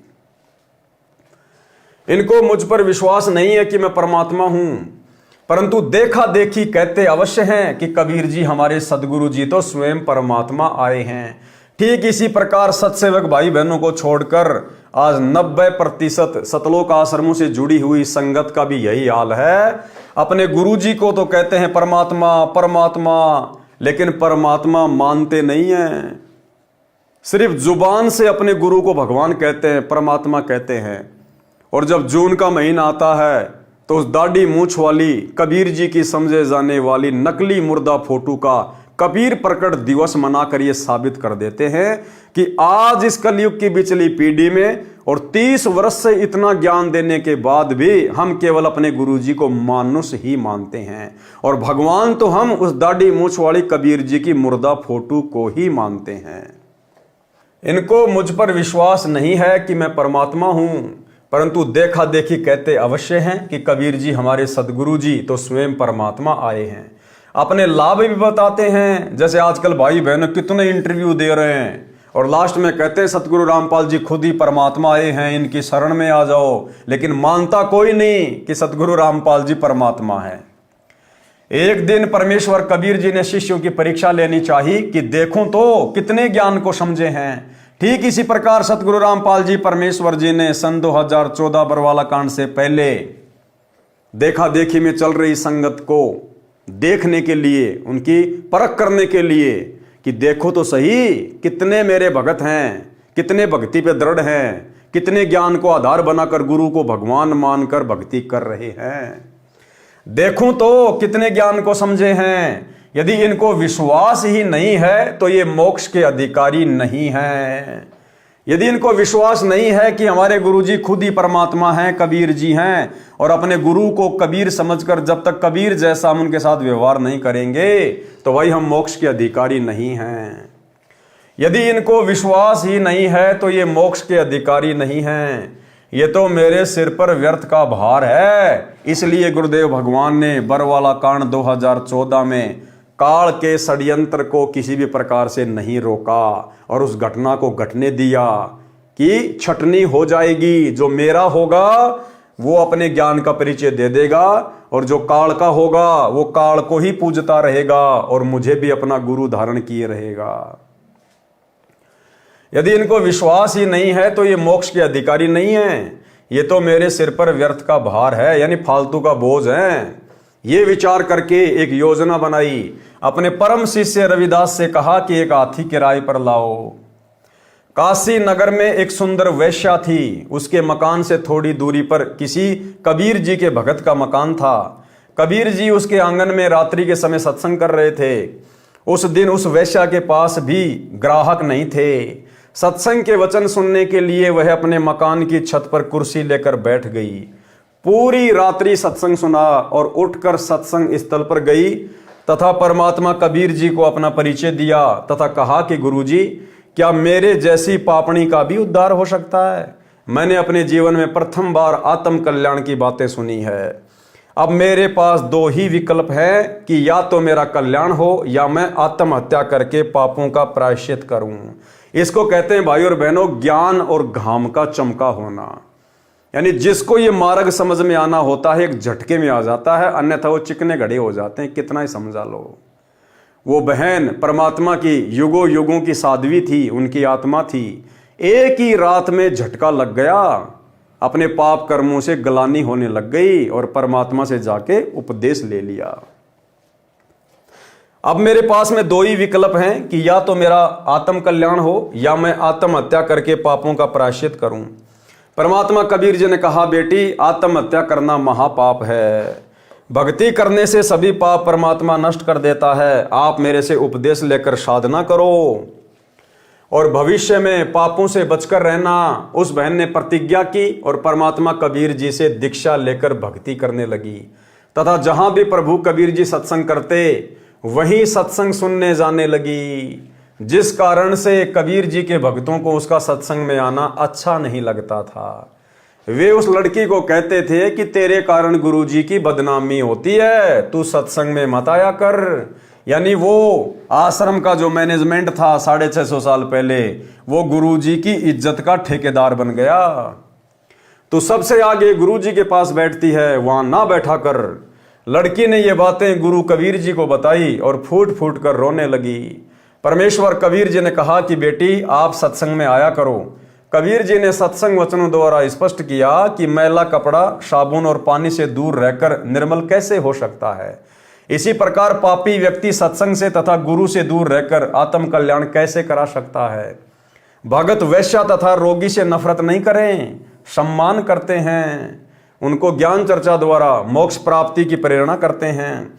परमात्मा कबीर जी के बार बार समझाने पर भी भगत जन उस लड़की को सत्संग से मना करते रहे तथा बहाना करते थे कि तेरे कारण गुरुजी की काशी में बदनामी हो रही है।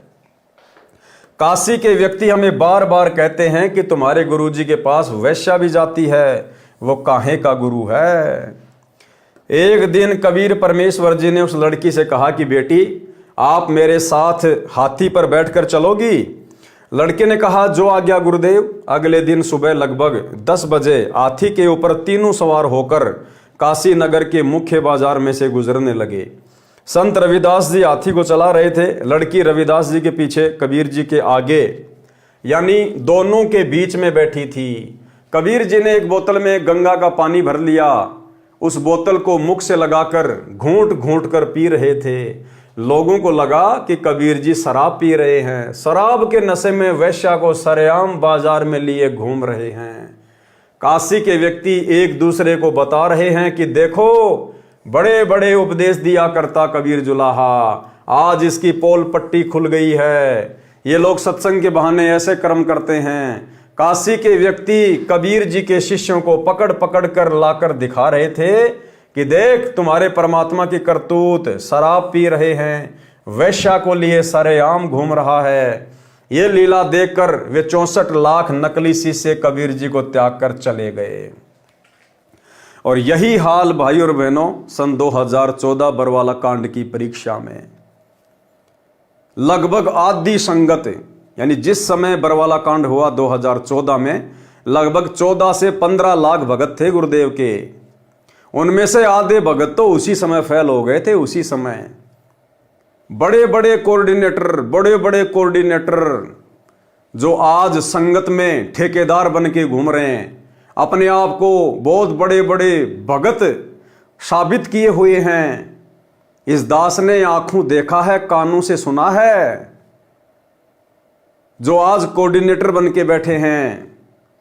उन लोगों ने बरवाला कांड के समय गुरुजी में 100 प्रकार के दोष देखे और गुरुजी की फोटो को अपने घर से निकाल के जमीन में गड्ढा खोद के दबा दिया और आज वो लोग नामदान सेंटर पर बैठे। हमारे जयपुर से एक भगत जी हैं, अब काफ़ी दिन हो गए हम इन लोगों के संपर्क में नहीं, हम उनका नाम भी भूल गए। एक वकील है, रामकिशोर वकील, रामकिशोर गुज्जर। उसके बच्चे बरवाला कांड के समय सतलोक आश्रम बरवाड़ा में थे और वकील साहब अपने घर पर बैठे बैठे पूरा तमाशा देख रहे थे। वकील साहब भगतों को कह रहे थे, अरे गुरुजी जेल कब जाएंगे, कब पुलिस की पकड़ में आएंगे, क्या संगत को मरवा के जेल में जाएंगे क्या?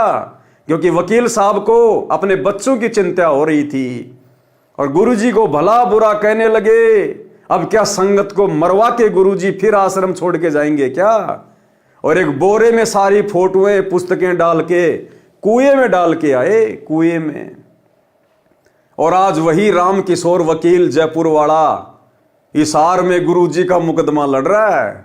सतलोक आश्रम मैनेजमेंट हरियाणा ने उसको गुरुजी का वकील बना दिया है। इन आश्रमों में जाते हैं, सारी व्यवस्थाएं संभालते हैं। आज ये देवीलाल चौधरी राजस्थान के सिक्कर का नामदान सेंटर संभालता है, शायद वहां का कोऑर्डिनेटर भी वही है। वही था वो जिसने बरवाला कांड के बाद गुरुजी की फोटोएं जमीन में दबा दी और कहा कि गुरुजी को क्या जरूरत थी आश्रम में स्विमिंग पूल बनाने की, और आज वो नामदान सेंटर पे बैठा है। भाई और बहनों, ऐसे एक नहीं अनेकों। एक राजस्थान के सवाई माधोपुर जिले के शायद लालसोट तहसील के हैं, वो टीचर हैं, टीचर। उनका इंटरव्यू भी आपने देखा होगा कभी कभार। राजस्थान के सवाई माधोपुर जिले के, नाम दास भूल जाता है उनका। उसने बरवाला कांड के बाद अपने पहले वाले गुरु की शरण ग्रहण कर ली थी, जाके उसको दंडवत किया, माफी मांगी कि मेरे से गलती हो गई गुरुजी, जो मैं आपको छोड़कर संत रामपाल जी के पास चला गया था। उसके पहले वाले गुरुजी ने कहा कि बेटा मैंने तो तेरे को पहले कहा था कि वो पाखंडी है, ड्रामेबाज है। आज वही व्यक्ति राजस्थान के सवाई माधोपुर जिले के और उस तहसील का आज वो कोऑर्डिनेटर है, कोऑर्डिनेटर।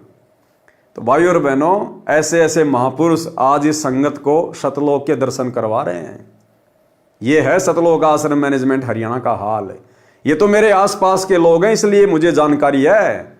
बाकी आदि संगत बरवाला कांड के समय परमात्मा में दोष देख के दूर हो चुकी थी। आप भले ही वापस जुड़ के अपनी भक्ति कर रहे हैं टूटी फूटी, लेकिन आधे भक्तों के मन में दोष पैदा हो चुका था, आधे भक्तों के मन में। वैश्या को लिए सरेआम घूम रहा है, ये लीला देखकर वे 64 लाख नकली शिष्य कबीर जी को त्याग कर चले गए। पहले वाली साधना करने लगे, लोक लाज में फंसकर गुरु विमुख हो गए। परमात्मा कबीर जी विशेषकर ऐसी लीला उस समय किया करते जिस समय दिल्ली का सम्राट सिकंदर लोदी काशी नगरी में आया हो। उस समय सिकंदर लोदी राजा काशी में उपस्थित था। काजी पंडितों ने राजा को शिकायत कर दी कि यदि जुलाहे ने जुल्म कर दिया, काजी पंडितों ने राजा को शिकायत कर दी कि कबीर जुलाहे ने जुल्म कर दिया। शर्म लाज समाप्त करके सरेआम वैश्या के साथ हाथी के ऊपर गलत कार्य कर रहा था, शराब पी रहा है। राजा ने तुरंत पकड़कर गंगा में डुबोकर मारने का आदेश दिया। अब देखो, ऐसे थे हम भगत 650 साल पहले। राजा सिकंदर लोदी ने परमात्मा से उपदेश ले रखा था, अनेकों चमत्कार देख रखे थे, और फिर भी जनता के दबाव में आकर कहा कि उसको पकड़ो और गंगा जी में डुबो दो, आदेश दे दिया। अपने हाथों से राजा सिकंदर ने कबीर परमेश्वर जी के हाथों में हथकड़ी तथा पैरों में बेड़ी तथा गले में तोक लगाई। नौका में बैठाकर गंगा दरिया के मध्य में ले जाकर दरिया में सिपाहियों ने पटक दिया। हथकड़ी, बेड़ी तथा तोक अपने आप टूटकर जल में गिर गई। परमात्मा जल पर पद्म आसन लगाकर बैठ गए। नीचे से गंगा जल चक्कर काटता हुआ बह रहा था। परमात्मा जल के ऊपर आराम से बैठे थे। कुछ समय उपरांत परमात्मा कबीर जी गंगा के किनारे आ गए। सिपाहियों ने शेख तकी के आदेश से कबीर जी को पकड़कर नौका में बैठाकर कबीर परमात्मा के पैरों तथा कमर पर भारी पत्थर बांधकर हाथ पीछे को रस्सी से बांधकर गंगा दरिया के बीच में फेंक दिया। रस्से टूट गए, पत्थर जल में डूब गए। परमेश्वर कबीर जी जल के ऊपर बैठे रह गए। जब देखा कि कबीर गंगा दरिया में डूबा नहीं, तो क्रोधित होकर शेख तकी के कहने से राजा ने तोप के गोले मारने का आदेश दे दिया। पहले कबीर जी को पत्थर मारे, गोली मारी, तीर मारे, अंत में तोप के गोले 4 पहर यानी 12 घंटे तक कबीर जी के ऊपर मारे। अब बताओ भाई और बहनों, आज हम कैंसर के रोगी नहीं होंगे तो क्या होगा? आज हम भयंकर तरीके से भूत प्रेतों से पीड़ित नहीं होंगे तो क्या होगा? अब जो भयंकर रोगी जो परमात्मा की शरण में आते हैं, भक्ति करते करते भी जिनको इतनी जल्दी लाभ नहीं मिलता, वे वही दुष्ट आत्माएं हैं जिन्होंने 650 साल पहले अपने पिता के साथ में इस प्रकार से बदसलूकियां की थी। कोई तो वही किनारे पर गिर जाता, कोई दूसरे किनारे पर जाकर गिरता, कोई दूर तालाब में जाकर गिरता। एक भी गोला, पत्थर, बंदूक की गोली या तीर परमेश्वर कबीर जी के आसपास भी नहीं गया। इतना कुछ देखकर भी काशी के व्यक्ति परमेश्वर को नहीं पहचान पाए। तब परमेश्वर कबीर जी ने देखा कि ये तो अकल के अंधे हैं। उसी समय गंगा के जल में समा गए और अपने भगत रविदास जी के घर प्रकट हो गए। दर्शकों को विश्वास हो गया कि कबीर जुलाहा गंगा जल में डूबकर मर गया है, उसके ऊपर रेत व गारा जम गई होगी। सब खुशी मनाते हुए, नाचते कूदते हुए नगर को चल पड़े।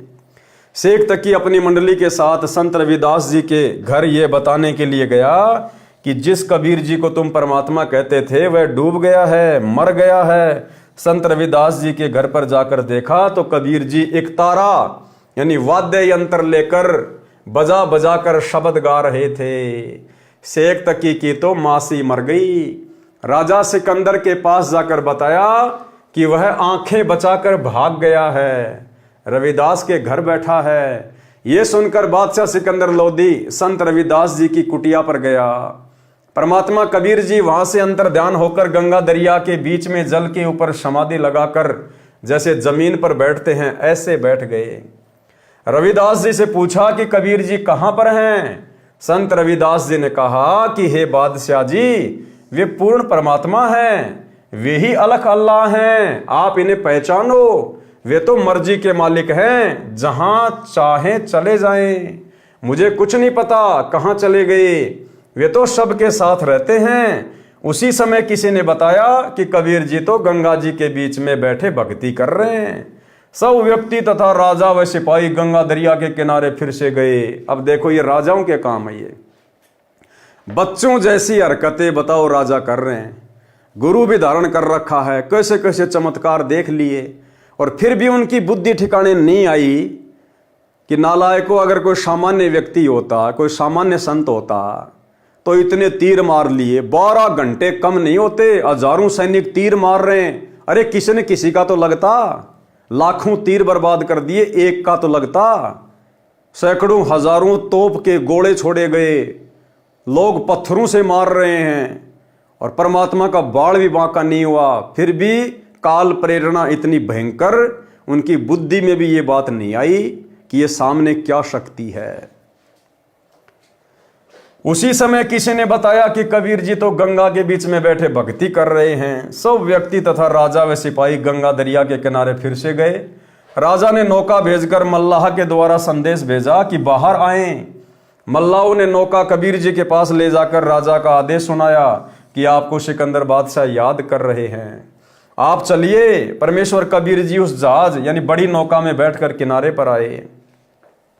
राजा सिकंदर ने फिर गिरफ्तार करवाकर हाथ पैर बांधकर खूनी हाथी से मरवाने की आज्ञा कर दी। चारों ओर जनता खड़ी थी, सिकंदर ऊंचे आसन पर बैठे थे, परमात्मा को बांध जोड़कर पृथ्वी पर डाल रखा था। ठीक इसी प्रकार भाइयों और बहनों, ये परमात्मा की दयालुता का प्रमाण है।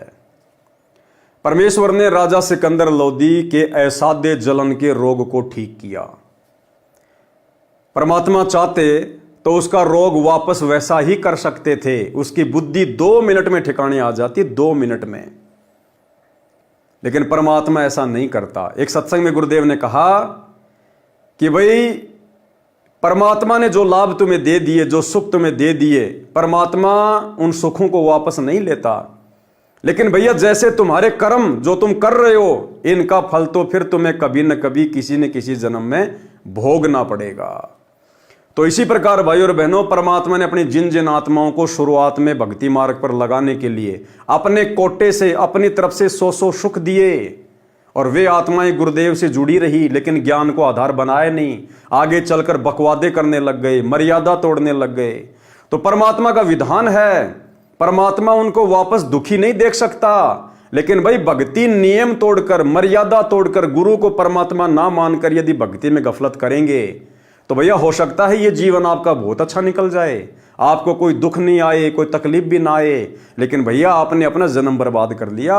आज नहीं तो कल आपको परमात्मा की आज्ञा तोड़ने का परिणाम भुगतना ही पड़ेगा। महावत यानी हाथी के ड्राइवर ने हाथी को शराब पिलाई और कबीर जी को कुचल कर मरवाने के लिए कबीर जी की ओर बढ़ाया। कबीर जी ने अपने पास एक बब्बर शेर खड़ा दिखा दिया, वह केवल हाथी को दिखा। हाथी चिंगाड़ कर डर के मारे वापस भाग गया। महावत को नौकरी का भय सताने लगा, हाथी को भाले मार मार कर कबीर जी की ओर ले जाने लगा, परंतु हाथी उल्टा भागे। तब पीलवान यानी महावत को भी शेर खड़ा दिखाई दिया, तो डर के मारे उसके हाथ से अंकुश गिर गया, हाथी भाग गया। परमेश्वर कबीर जी के बंधन टूट गए। कबीर जी खड़े हुए तथा अंगड़ाई ली तो लंबे बढ़ गए, सिर आसमान को छुआ दिखाई देने लगा, प्रकाशमान शरीर दिखाई देने लगा। सिकंदर राजा भय से कांपता हुआ परमेश्वर कबीर जी के चरणों में गिर गया, क्योंकि वो भयंकर रूप केवल अकेले सिकंदर लोदी को ही दिखाया परमात्मा ने। क्षमा याचना की तथा कहा कि आप परमेश्वर हैं, मेरी जान बख्शो, मेरे से भारी भूल हुई है, मैं अब आपको पहचान गया हूं, आप स्वयं अल्लाह पृथ्वी पर आए हैं। परमात्मा कबीर जी सीधे उसी गणिका के घर गए, आंगन में चारपाई पर बैठ गए। लड़की परमात्मा के चरण दबाने लगी, सतगुरु का पैर अपनी साथड़ यानी टांग पर रखा था। उसी समय अर्जुन तथा सरजुन नाम के दो शिष्य कबीर जी के आए। उनको अन्य मूर्ख शिष्यों ने बताया कि सतगुरु कबीर जी ने तो बेशरम काम कर दिया, शराब पीने लग गए हैं, वैश्या को लेकर सरेआम हाथी पर बैठाकर नगर में उत्पात मचाया है, हम तो मुंह दिखाने योग्य नहीं छोड़े। अर्जुन तथा सरजुन के गले उनकी ये बकवाद नहीं उतर रही थी, परंतु अनेकों गुरु भाई बहनों के द्वारा सुनकर उनके मन में भी दोष आ गया।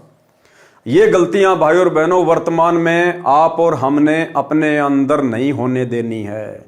अरे भाई बहन तो क्या, यदि हम अपनी आंखों से भी देख लें, यदि सतगुरुदेव भगवान हमारी परीक्षा लेने के लिए इस प्रकार की घटना को अंजाम दे दें, तो भाई और बहनों हमने आंखों देख कर भी विश्वास करना तो बहुत दूर की बात है, अपने मन में भी दोष पैदा नहीं करना कि हमारे गुरुदेव भगवान इस प्रकार का कुकर्म करने की सोच भी सकते हैं।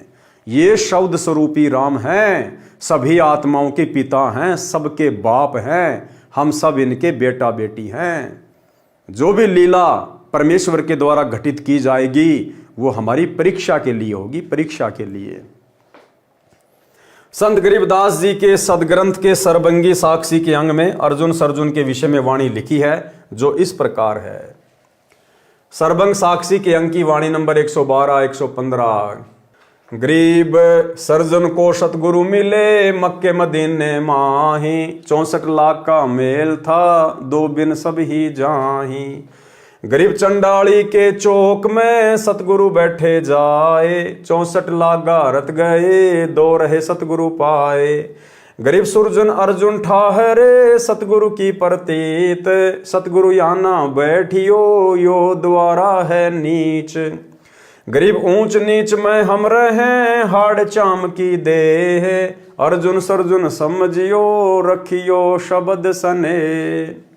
सरलार्थ, अर्जुन तथा सरजुन 2 मुसलमान धर्म के मानने वाले थे। अपने धर्म की परंपरा का निर्वाह करने मक्का मदीना की मस्जिद में गए हुए थे। वहां परमात्मा कबीर जी उनको जिंदा बाबा के वेश में मिले थे, ज्ञान चर्चा करके सत्य मार्ग बताया था। वे कबीर परमात्मा के शिष्य बन गए थे।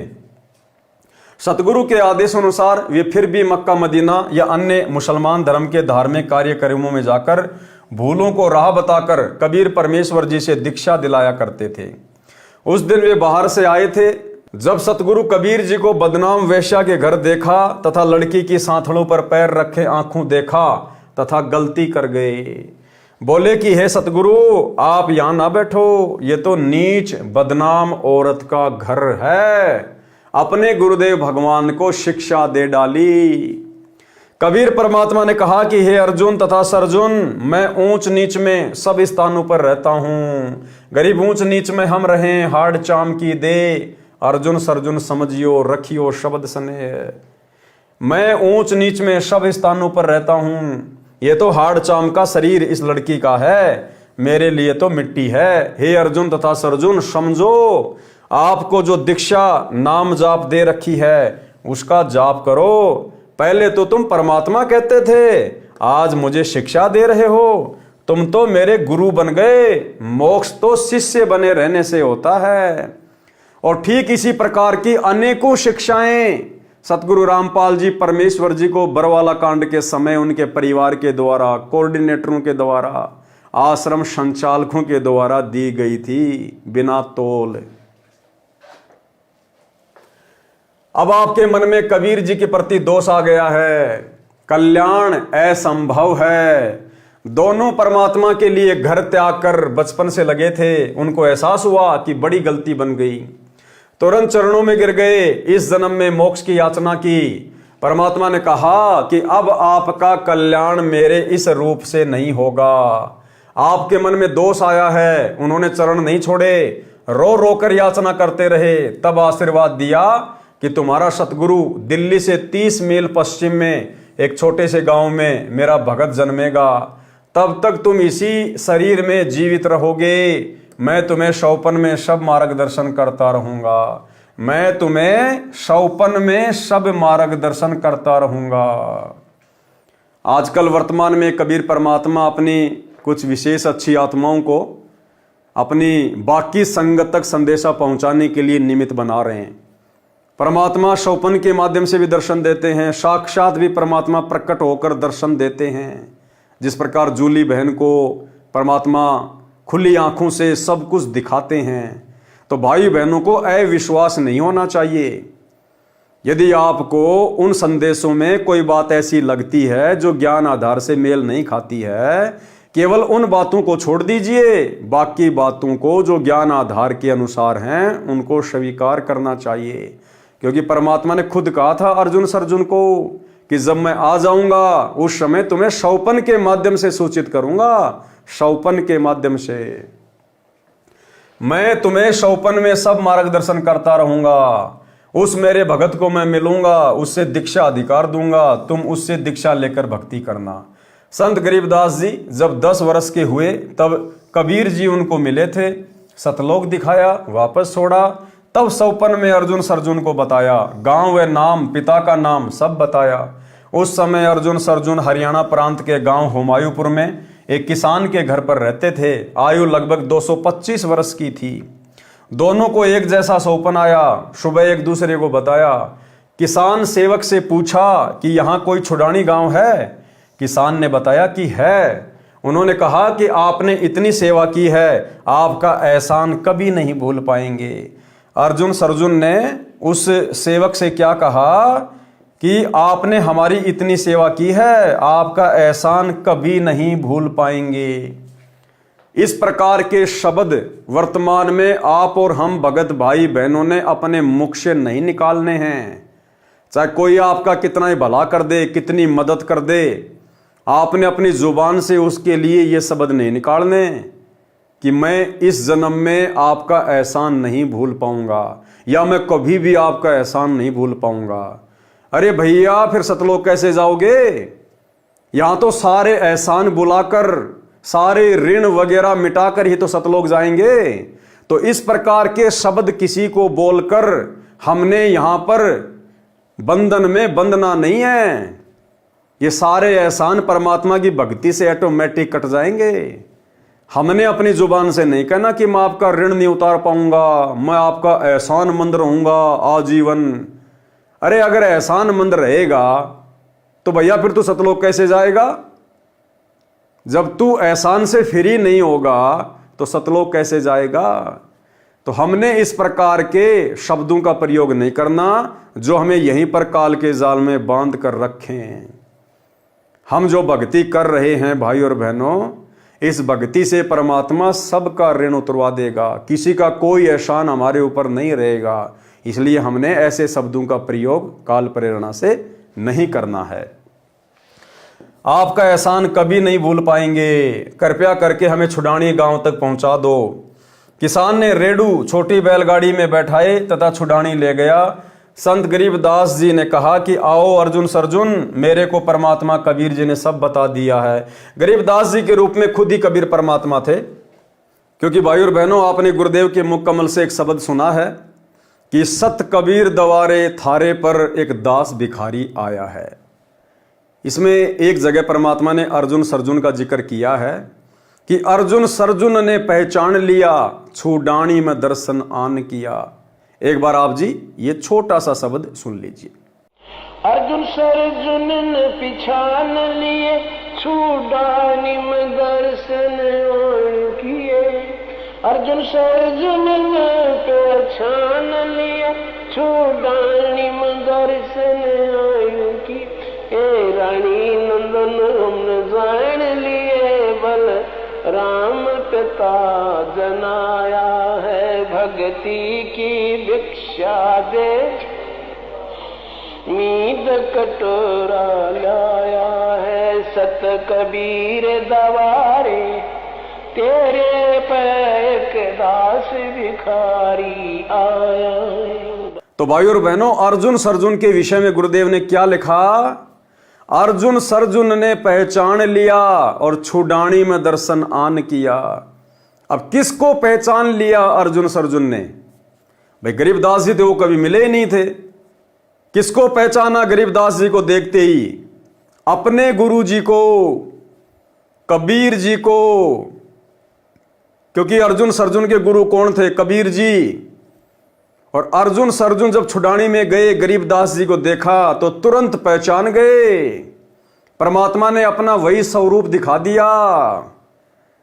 तो अर्जुन सरजुन ने अपने गुरु जी को 250 साल बाद जब पुनः वे प्रकट हुए गरीबदास जी के रूप में, तुरंत उनको पहचान लिया, चरणों में गिर गए। आज आप और भगत भाई बहन अर्जुन सरजुन के जितने भी बुद्धिमान नहीं हैं। अरे अर्जुन सरजुन ने अपने कबीर भगवान को पहचान लिया गरीबदास जी के रूप में, लेकिन आज ये लाखों की संगत सतलोक आश्रमों से जुड़े हुए भाई बहन अपने उसी कबीर परमात्मा को सतगुरु रामपाल जी के रूप में नहीं पहचाना, नहीं पहचान रहे हैं। तो हमसे तो अर्जुन सरजुन लाख गुना अच्छे, जिन्होंने अपने गुरुदेव को गरीबदास जी के रूप में पहचान लिया जब वे आए।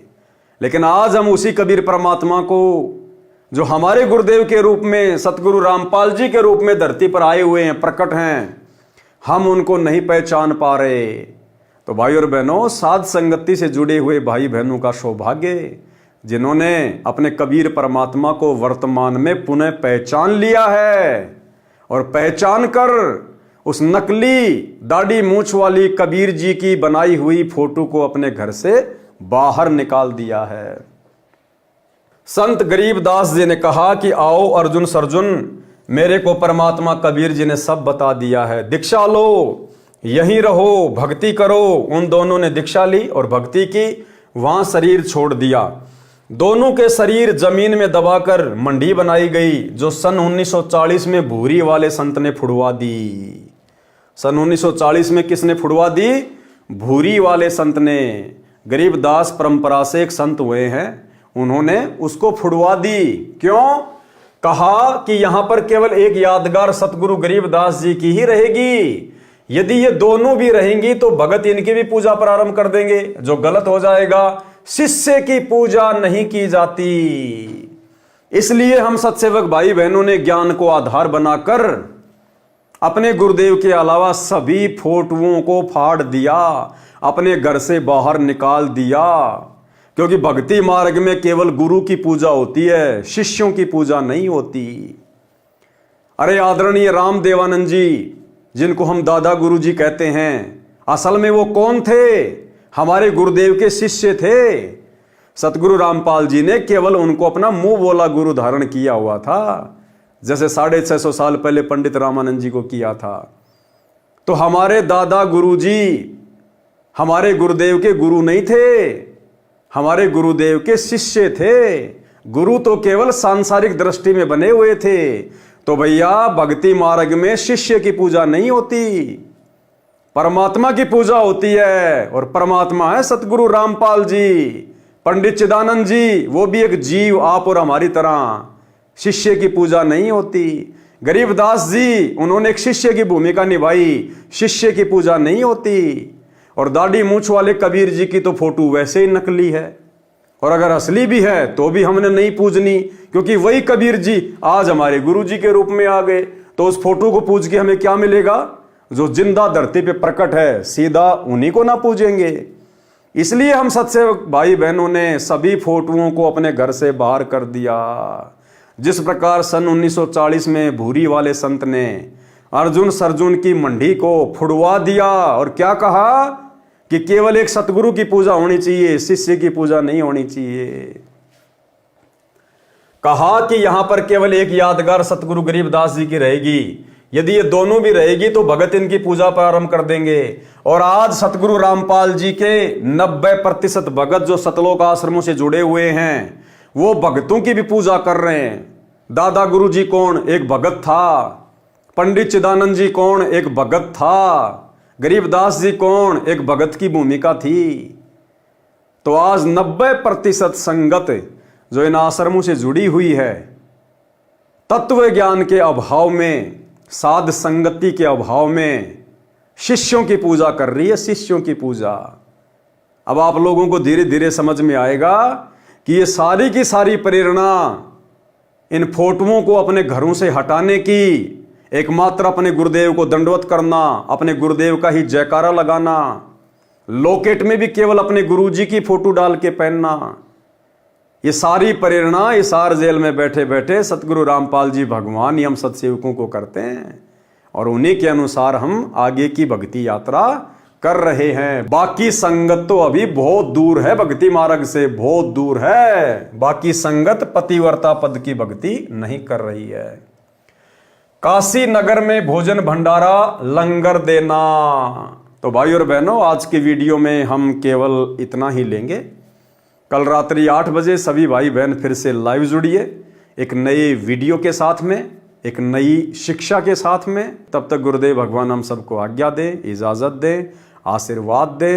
बंदी छोड़ सतगुरु रामपाल जी भगवान की जय हो।